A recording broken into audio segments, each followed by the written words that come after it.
morning, grade 12 physics class. It is Wednesday morning, May the 20th. I hope you were able to work on that assignment yesterday out of your textbook. If you haven't received any questions at this point yet, but if you have any questions, please make sure you ask.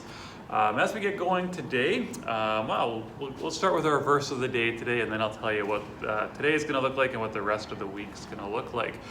So our verse of the day today comes from Isaiah 26, verse 3, where it says, "You will keep in perfect peace those whose minds are steadfast, because they trust in you." So again, God will provide you with peace. Keep your trust in Him, and encourage one another today with that. All right, so today and this week actually we're going to be looking at power and the cost of electricity. All right, so what we're going to do today, I'm going to cover two topics. I'm going to cover those two topics, power and the cost of electricity. You'll get a short assignment today on power, you'll get a short assignment tomorrow on cost, and on Friday you will get a bit of a review that will encompass all of that together. And then what we'll move into next week, which will be the last week of this unit, will be the generation of electricity. How do we generate it? Where do we generate it? How does it get from where we generate it to where we need it? And we'll be looking at those kinds of things. And again, by the end of next week, we want to wrap up this unit.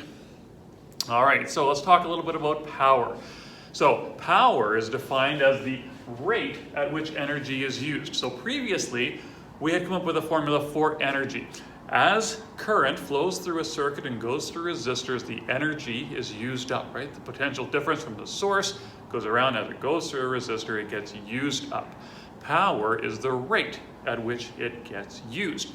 And that is an easier way to charge for electricity than looking at how much energy is used up. Power is a better way to do it. So we had our formula for energy. Previously, it was E, energy, equaled V, potential difference, times I times T, current, and time. Right, so we remember this from a few days ago where we had our formula for energy. Power is defined as the rate at which energy is used up, so energy over time. Okay, so P equals E over T. We're going to come back to this formula a little later in terms of how do we figure cost. This is the formula that we'll use to figure out cost in a few minutes. If we make a substitution, if we put VIT in for E, we can get this, which simplifies to power equals IV. Okay, now this is the base formula for power, but because we have Ohm's law, which is a relationship between voltage, current, and resistance, we can make some substitutions. If we solve for V in Ohm's law, we can substitute and get this formula where we get I times IV, I times IR, which gives us I squared R.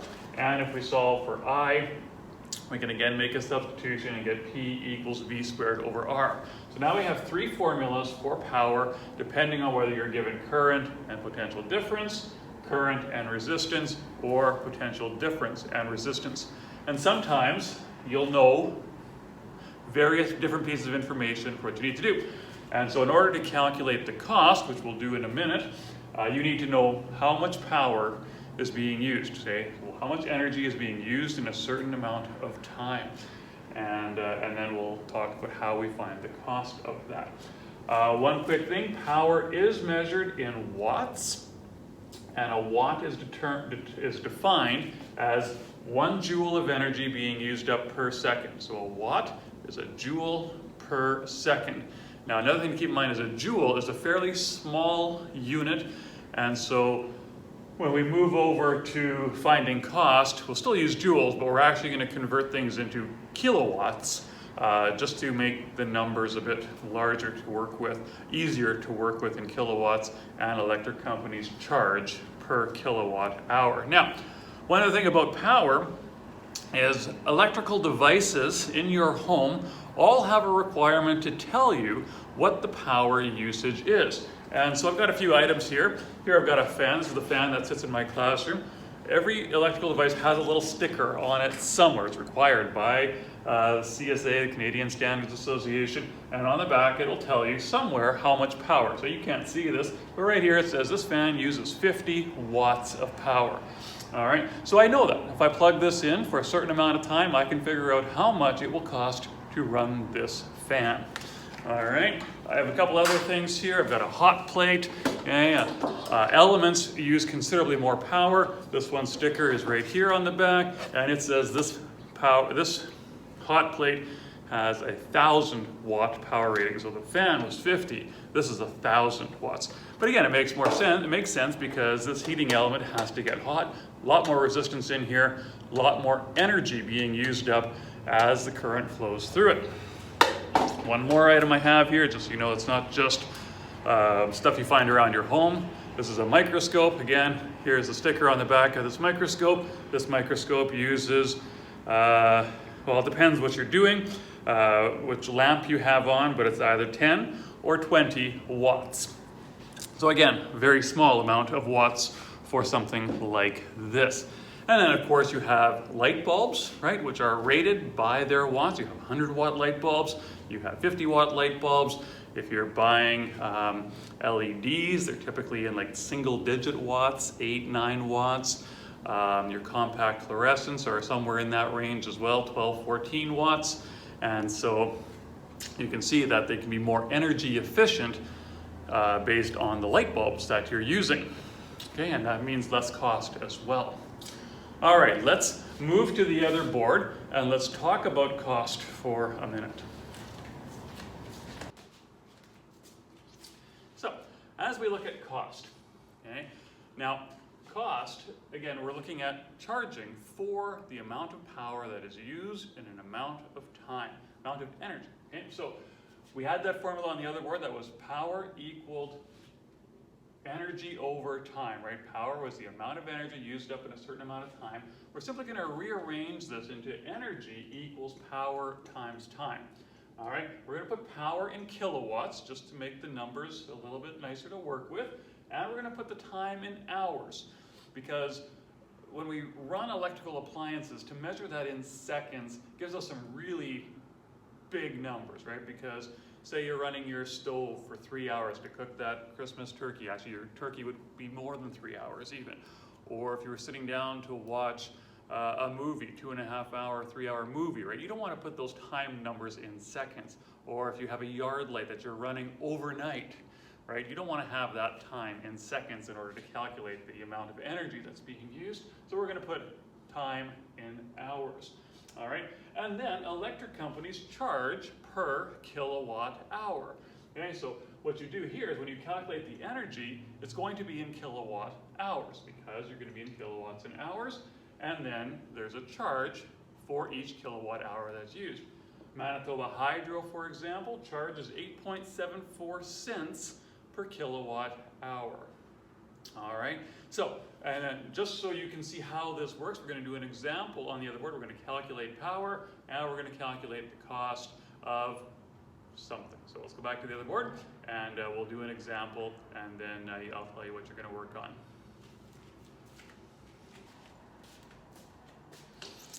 All right, so here we have an example. It's the oven example that I was talking about. It says find the cost of operating your oven for 4 hours if it draws 15 amps from a 240 volt supply at a rate of 8.74 cents per kilowatt hour. Now, just so you know, in your homes, the majority of appliances in your homes, all your plugs, except for your stove and your dryer and a few other things, maybe you, I think that might be those would be the two main ones. If you have like a garage heater, it might also be on. But most items will be 120 volts, but there are a few high energy users that use 240 volt supply. So your oven uses 240, your dryer will use 240. If you have a garage heater, it'll be on 240. But most of your appliances and all of our appliances that get plugged in, like these fans and the hot plates and etc., they'll all run off of a 120 volt supply. All right, so we got a 240 volt supply, 4 hours, 15 amps, and our cost. First thing we have to do is calculate the power that is used. Okay? Power, again, is Again, using one of those three formulas. Here we were given potential difference in current, so we're going to use P equals IV. Again, use the power formula that is appropriate for the information that is given. 15 times 240 is 3,600 watts. We are going to convert that to kilowatts. Okay, 3.6 kilowatts.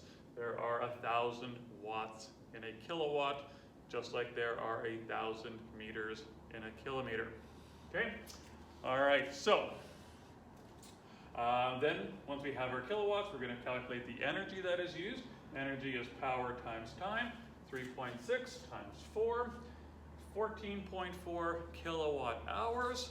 To calculate the cost, we take our 8.74 cents per kilowatt hour times the 14.4 kilowatt hours, gives us 125.86 cents, which when we convert it to dollars is $1.26.